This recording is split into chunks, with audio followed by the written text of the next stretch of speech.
Thank you so much for joining our March Discord webinar. This month, if you didn't see on our webinar chat or various social media posts about this, we're going to be talking about knowing your gelling agents as well as how to formulate cold process emulsions.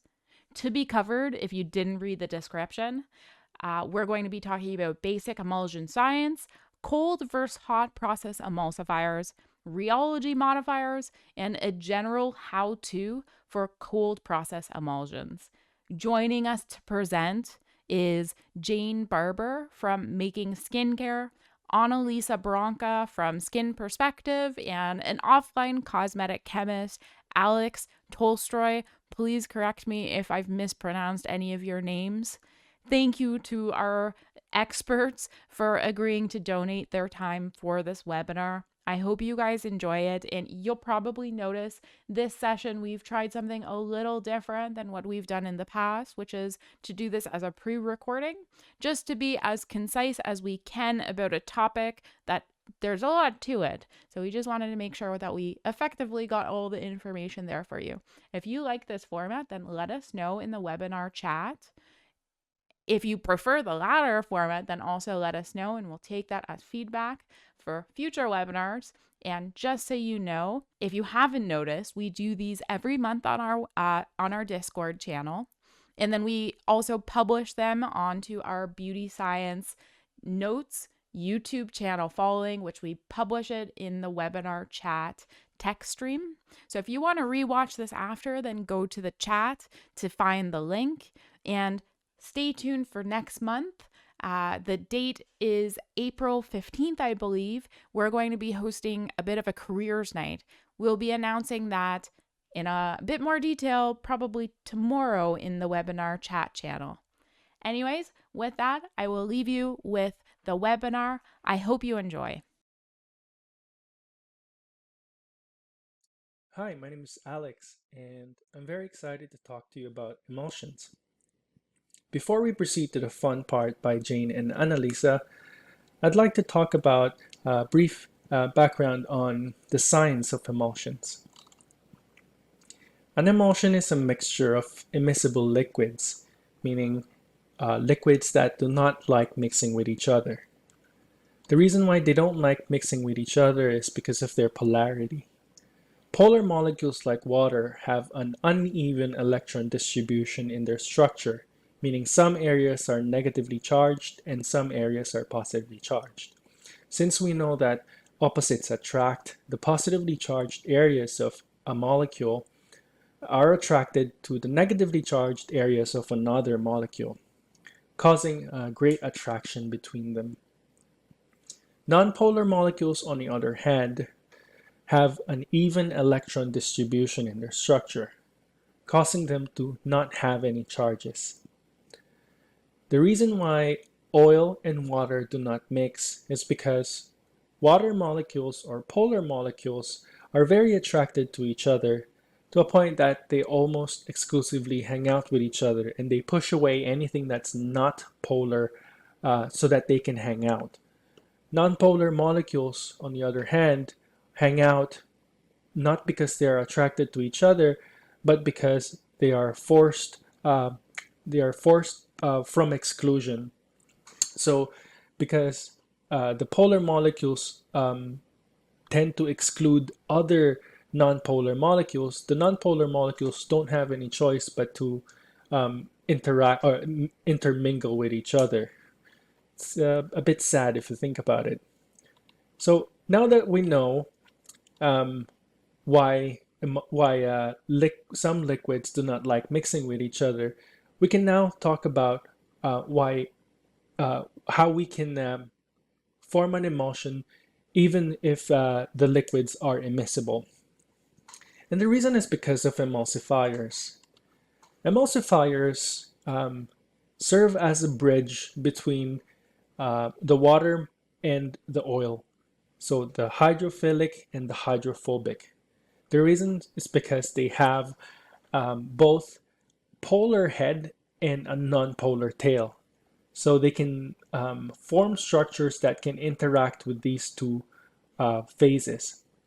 So if you have an oil droplet, the nonpolar tail of an emulsifier will surround it, thereby preventing the oil droplet from interacting with other oil droplets. So now that we have a brief background on the science of emulsion, let's now talk about the different types, the two main types of emulsions. There are a lot of other different types of emulsions, but let's just discuss the two main types, mainly oil and water and oil. Oil and water emulsions are composed of um, tiny droplets of oil suspended in a continuous phase of water, while water in oil emulsions are tiny droplets of water that are suspended in a continuous phase of oil. So what are the differences between these two emulsions? Oil and water emulsions tend to be less greasy, and they have an elegant feel because the continuous phase is water. They're easier to formulate, but they're harder to preserve since bacteria can grow in the solution and can freely grow and freely migrate since the continuous phase is water. While in water and oil, um, they're easier to preserve because the water is already secluded inside. They're already secluded as droplets inside the solution. So it's harder for the bacteria to um, jump from one water droplet to another. So examples of these emulsifiers are Simulsol 165, BTMS, Olivim 1000, Cithrol DPHS, Dehymos PGPH, Abo EM 180. On a side note, um, it's not. There are a lot of misconceptions out there in terms of emulsion types, but the main the main determinant of what kind of emulsion you'd make is due to the emulsifier type. It doesn't matter it doesn't really matter as how you add water to oil or oil to water if your emulsifier is an oil and water emulsifier. Oil and water emulsifiers tend to be more soluble in water, while water and oil emulsifiers tend to be more soluble in oil. So now that we have discussed the two main types of emulsions, let's proceed to the traditional method on how emulsions are made. Traditional process involves heating up the water phase and the oil phase to high temperatures and to dissolve all the solid particles that require heat. Next is to create those tiny droplets by using a homogenizer at very high speed. Once you have that, you can continue mixing, and afterwards you have to cool it down before adding all your temperature sensitive ingredients. You'll see that since we're heating up stuff, uh, this requires time and a lot of labor because you need to wait for your emulsion, wait for your phases to reach a certain temperature, and while you're cooling it down, you need to wait another period to for it to cool down. And since it uses heat, it means that you use energy, and your carbon footprint is definitely higher. Some are also process dependent. It doesn't mean that you have the same formulation that you're going to end up with the same texture. If you homogenize at the wrong time or wrong temperature, you can end up with another texture. So, because of these disadvantages, they came up with another type of emulsion, another process called cold process emulsions. Basically, you eliminate the need for heating up your phases, and you can proceed to mixing up your two phases um, with just one go. Um, One of the most common cold process emulsion is through polymeric emulsifiers. Polymeric emulsifiers are hydrophobically modified polymers that are very compact um, and unfolded when they're not in contact with water, but when they're in the presence of water, they swell, and because they have hydrophobic structures to them, those hydrophobic structures are able to interact with the oil droplets um, and form emulsions. Think of them like hairy microgels. Um, the one of the advantages or possibly disadvantage of these polymeric emulsifiers is that they deswell or they lose their structure in contact with electrolytes.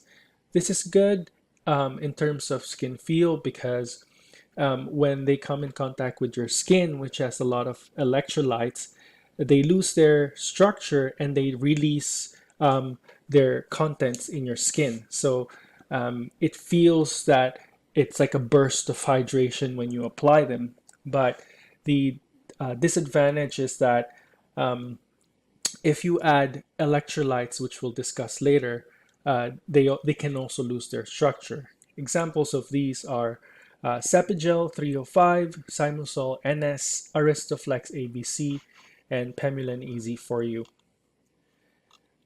Now that we have a brief background on emulsions and types and processes, I'll now pass you to Annalisa, who will do a live demonstration of cold process emulsion.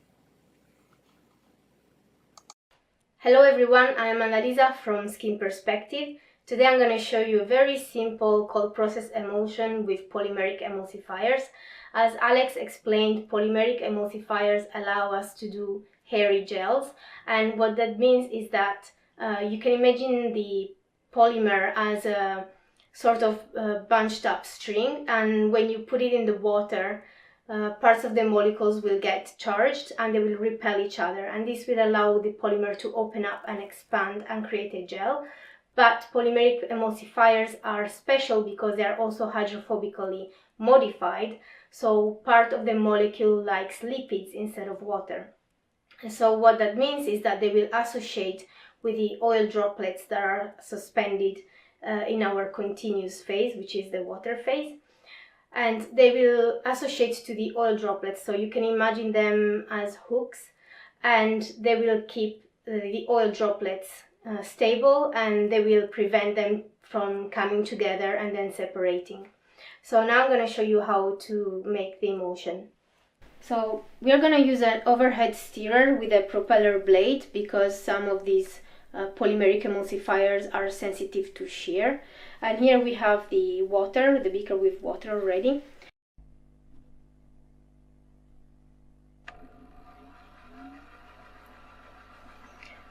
I'm going to insert the preservative in my water phase now.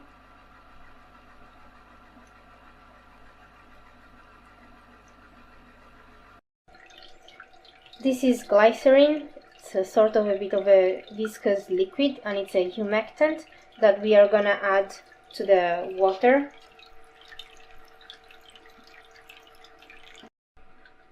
So this is the oil phase. It's a very light ester, and here I'm going to add the polymeric emulsifiers. I chose to use 2 polymeric emulsifiers because combining emulsifiers will allow to increase the packing density at the interface with the oil droplets. So what that means is that, to use the analogy that I used at the beginning, it's like having more hooks that will attach to the oil droplets, and that will allow us to have a more stable emulsion. So let's measure. Polymeric emulsifiers can be in many forms. They can be powders, and these particular 2 that I'm using are in a liquid form. This is the second polymeric emulsifier.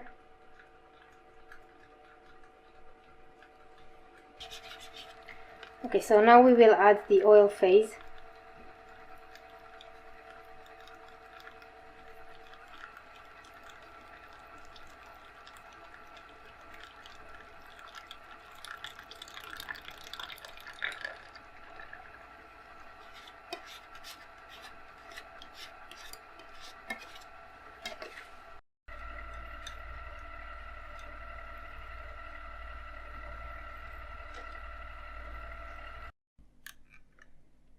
So this created a beautiful thick gel cream.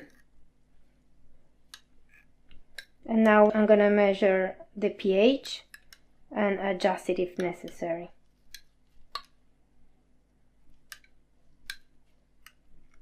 Okay, so the pH is about 5.4, which is skin friendly.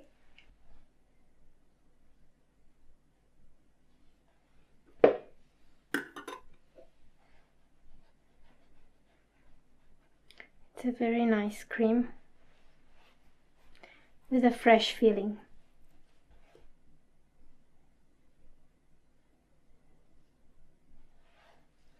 Okay, so now this was a very simple cold process emulsion, and now Jane will show you more cold process emulsifiers. Thank you, Annalisa, for showing us the making of your beautiful cold process emulsion.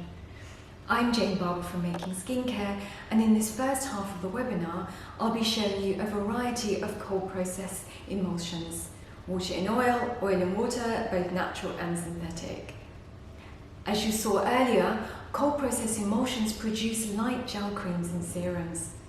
As no heating is required, they're quick to manufacture, so they're cost effective, more energy efficient, and so are green and sustainable. Annalisa and Alex talked about mainly synthetic polymeric emulsifiers. So these polymeric emulsifiers hold the internal phase droplets in suspension. They do not form true emulsions. The dispersed oil droplets are stabilized by the polymer matrix. To add to this, most polymeric emulsifiers need a pH of over 5.5 to be stable.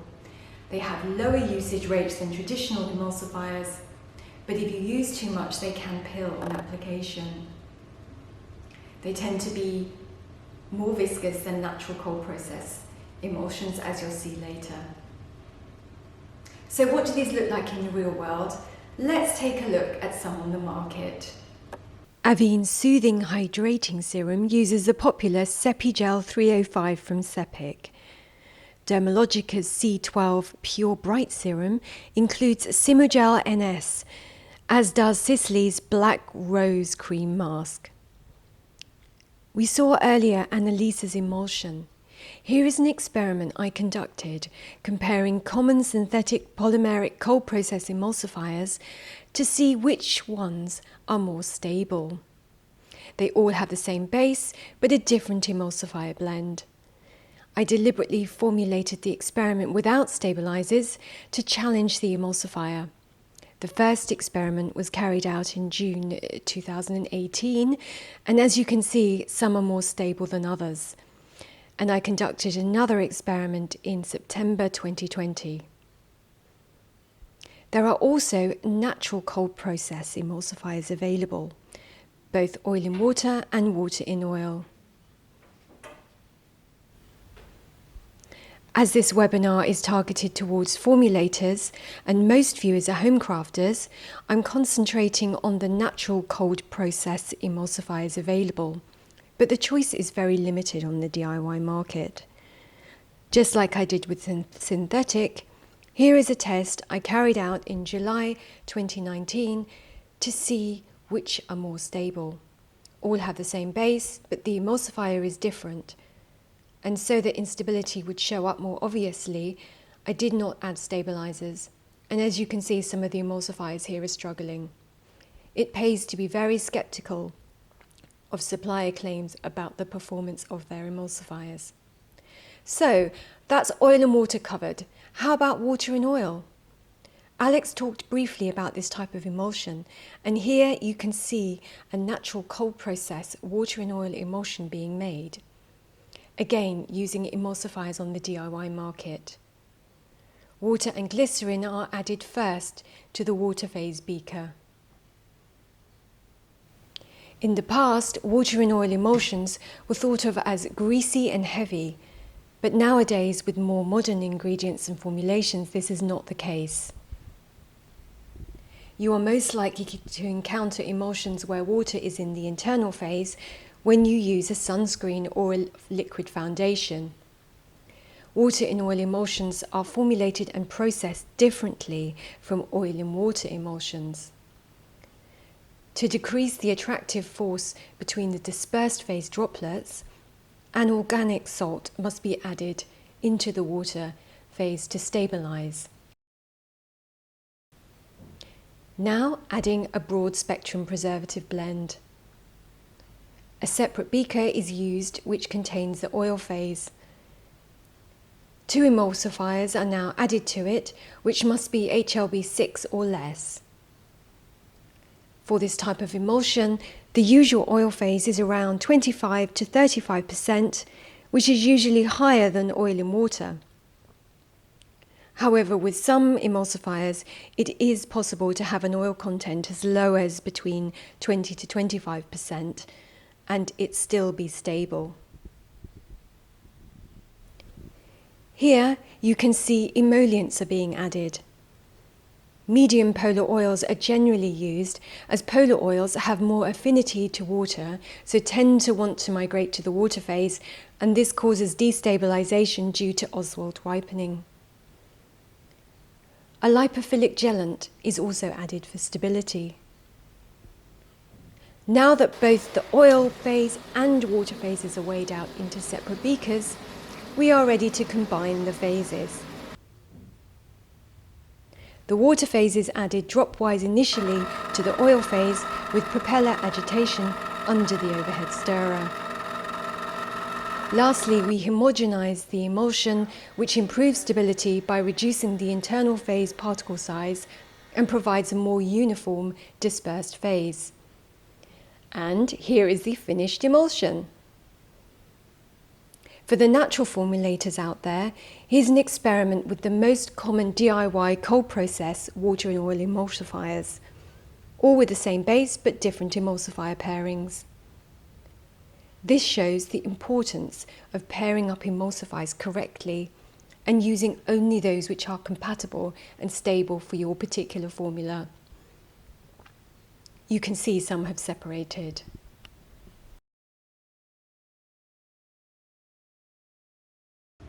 We will now move on to the second part of this webinar where we will take a look at gelling agents. To start this off, Alex will first cover how they are used as emulsion stabilizers. Hi, welcome back. I'm sure you've enjoyed the wonderful demonstration by Jane and Annalisa. Now that you know how to make emulsions, we now have to discuss how to stabilize emulsions. As you formulate, you'll see that some of your emulsions would start breaking and separating into their original oil and water phase. Why do they separate?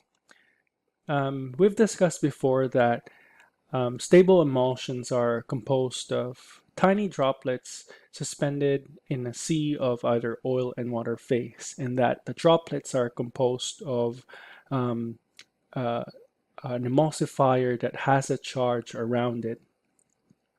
These charges prevent two droplets from coming in contact with each other because they have the same charge, therefore they repel each other. But in the case of unstable emulsions, these charges are unstable, or the structure is also unstable. Therefore, if they come in contact with each other, there isn't enough repelling action that it leads to an adhesion. So two droplets come in contact with each other, forming a bigger droplet. This bigger droplet comes in contact with another bigger droplet, and in the end, the two phases become apparent and they separate as two obvious phases. So now that we know why emulsions separate, we can now discuss how to create stable emulsions. Making Skincare by Jane is an amazing resource for formulators. It has a lot of free information on formulation and emulsion, and this particular section is discussed there in detail, and other tips on how to formulate like a pro. Step 1 is to use an effective blend of at least 2 emulsifiers. These are actually, most of the common emulsifiers in the market are already a blend of at least 2 or 3 emulsifiers. So all you need to do is to use it, in the proper quantity or the proper pH. Step 2 is to use sufficient quantity of an emulsifier.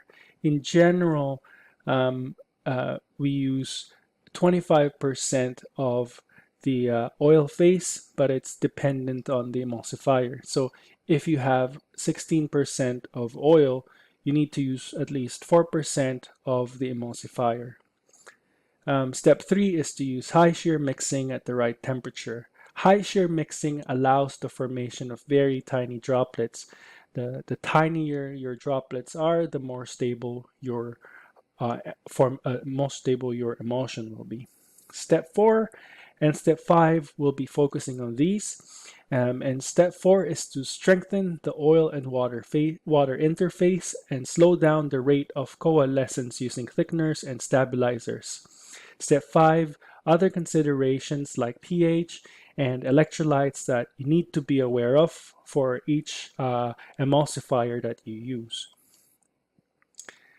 So for stabilizers, there are different types of stabilization, but the most common types is through electrostatic stabilization, whereby like charges repel each other. Let's say, for example, you have two droplets that are coated with either positive or negatively charged, and they're the same. Therefore, when they come close to each other, they start repelling each other, so there's no chance for these two droplets to fuse together. Steric stabilization is through the use of long chain arms. So imagine them being arms that push away other structures when they come close in contact. So there's also no chance for them to fuse with each other. And the last one are through the use of polymers, which we'll discuss in a bit.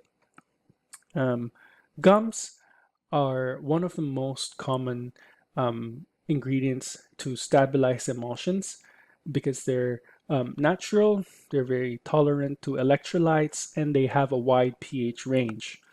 The disadvantage is that they can be sticky, stringy, or slimy. Example of these are xanthan gum, which is used at 0.3%, Siligel at 0.3%, sclerotium gum, and sodium alginate. Next example are fatty alcohols. Fatty alcohols thicken and modify the rheology of emulsions. They also act as co-emulsifiers and are used as part of emulsifier blends. They're used at 1 to 2% depending on the desired thickness. The most common examples of these are cetyl alcohol, which gives the emulsion more slip and glide, cetriol alcohol, which acts as a co-emulsifier, and bihenyl alcohol, which gives a more powdery matte feel to emulsions. The last of these stabilizers are polymers, which is sort of a mixture of steric stabilization and electrostatic stabilization. Polymers are the synthetic versions of gums. They're they're sensitive to electrolytes and pH, but they're less sticky and they have less residue compared to others. Examples of these are Carbapol Ultra series, Pemulan series, Sepimax Zen, and Sepigel 305. These will be some of these will be showed to you in the demonstration by Jane and Annalisa. So in step 5, we're discussing the other considerations that you have to pay attention to, like pH and electrolytes. pH is the measure of acidity and basicity of a solution. Some emulsifiers and stabilizers are pH dependent, so you have to be aware of what pH your emulsifier needs in order for it to function. Some of them only function at acidic pH, some of them only function above a certain pH. So it's not just the other ingredients that you need to focus on or the use level of your emulsifier, you also need to be aware of the environment it needs for it to function. The other thing are electrolytes. Electrolytes are substances that separate into ions in a solution.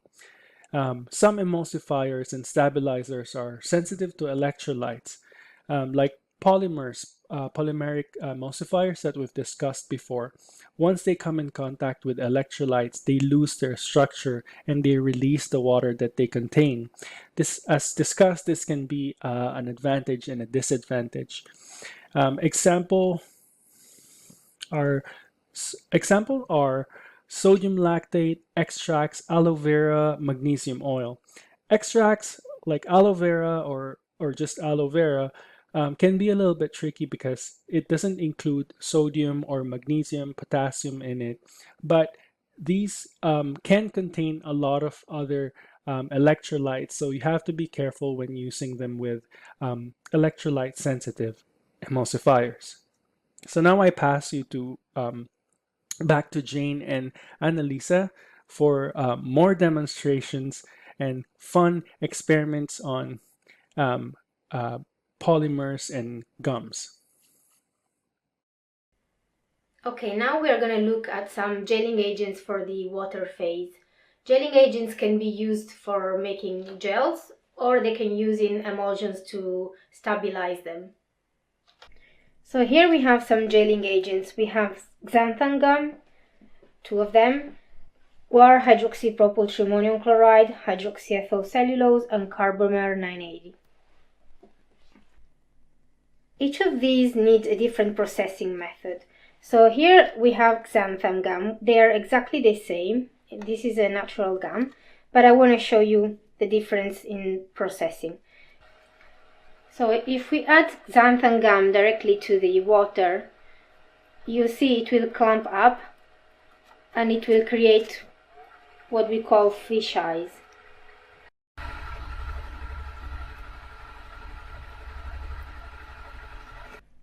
So it will form these clumps called fish eyes, and they are impossible to hydrate. So this has to be thrown away, this has to be disposed, because there is no way in restoring it.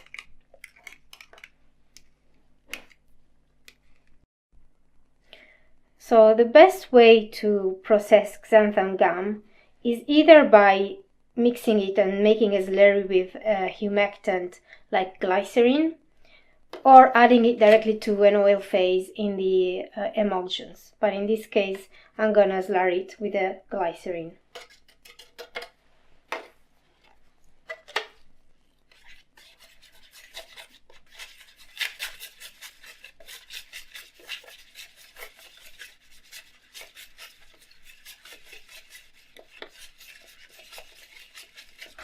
So mixing it with glycerin prevents the formation of those fish eyes.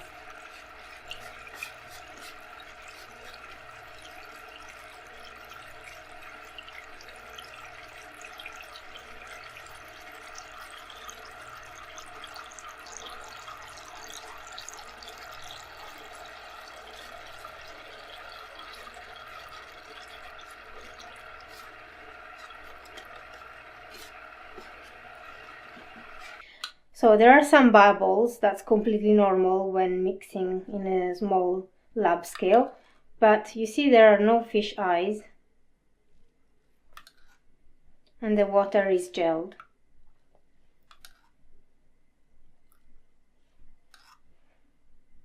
So now I'm going to show you the guar hydroxypropyltrimonium chloride, and you will see that it can be added directly to water. It will disperse easily in water.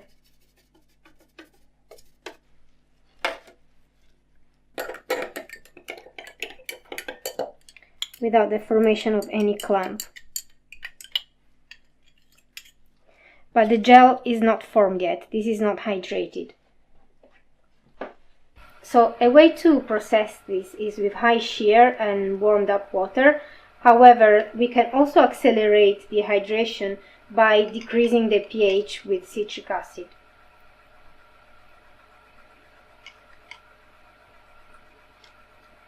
So this is the guar hydroxypropyl triammonium chloride. Acidifying the water helps a lot to hydrate this gelling agent. Hydroxyethyl cellulose can also disperse in water without needing a slurry.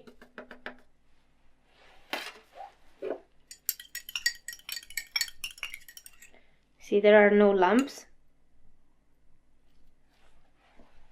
This also needs high shear and water that is heated up to process it, but another way to speed up hydration is to add a base and increase the pH.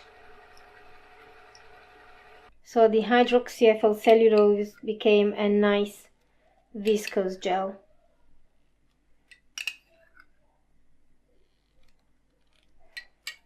So this is Carbomer 980 and we're going to process it with low shear. This is sensitive to shear. And I'll show you how to process it. So we add the carbomer to the water. And we let it disperse it a little so that it's wetted. So this also looks like it clumped up, but this will change once we add a base and we neutralize it.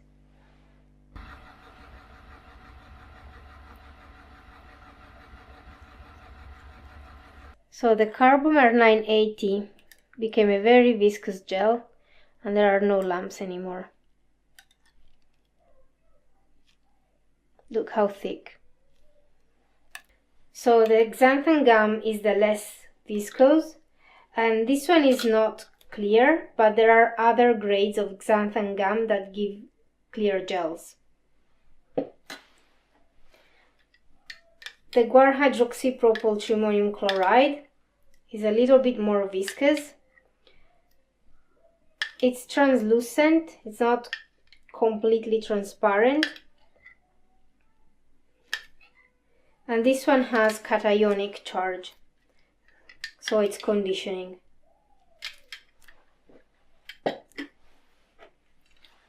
The xanthan gum is anionic, and this is non-ionic. It's the hydroxyethyl cellulose, and you can see it's very transparent. And increasing the percent, we can also have a bit thicker gels.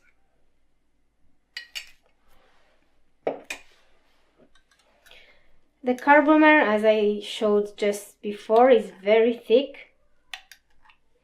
But another thing that I want to show you, this is also transparent. Now there are some air bubbles, but this is a transparent gel, a clear gel. Another thing that I want to show you is that it's sensitive to electrolytes. So if I add just some salt, you will see what happens.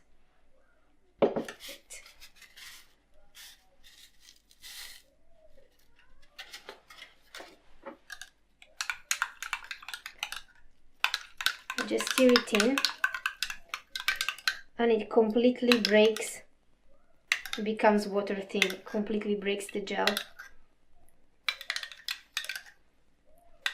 And now this is ruined. Okay, now Jane will show you other gelling agents. Thanks, Annalisa. As you saw earlier, water-soluble gelling agents have a very important role in cosmetics. They affect how the product feels, spreads, viscosity, stability, and some can act to suspend ingredients such as UV filters, pigments, and exfoliants. Formulators often combine a couple of gelling agents to get the best synergistic properties out of each. Polymers vary within the same inky name. They could have different molecular weights, and the structures of the hydrophilic group and the alkyl chain affect the polymer too. Due to the huge variety available, I chose 32 of the most popular water-soluble thickeners, shown here at a concentration of 1%. The rest of the ingredients are water and preservative.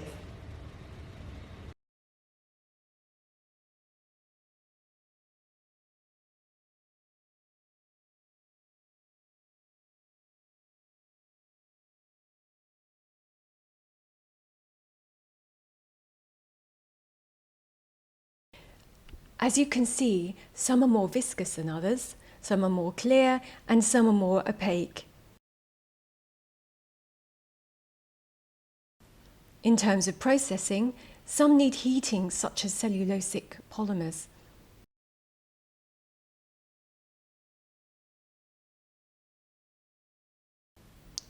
Xanthan gum and carbamers are the most popular for skincare and also have suspending properties.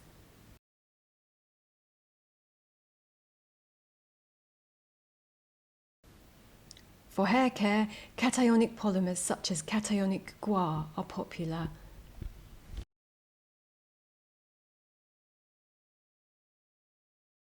We have now come to the end of this webinar. I hope you found it enjoyable and informative.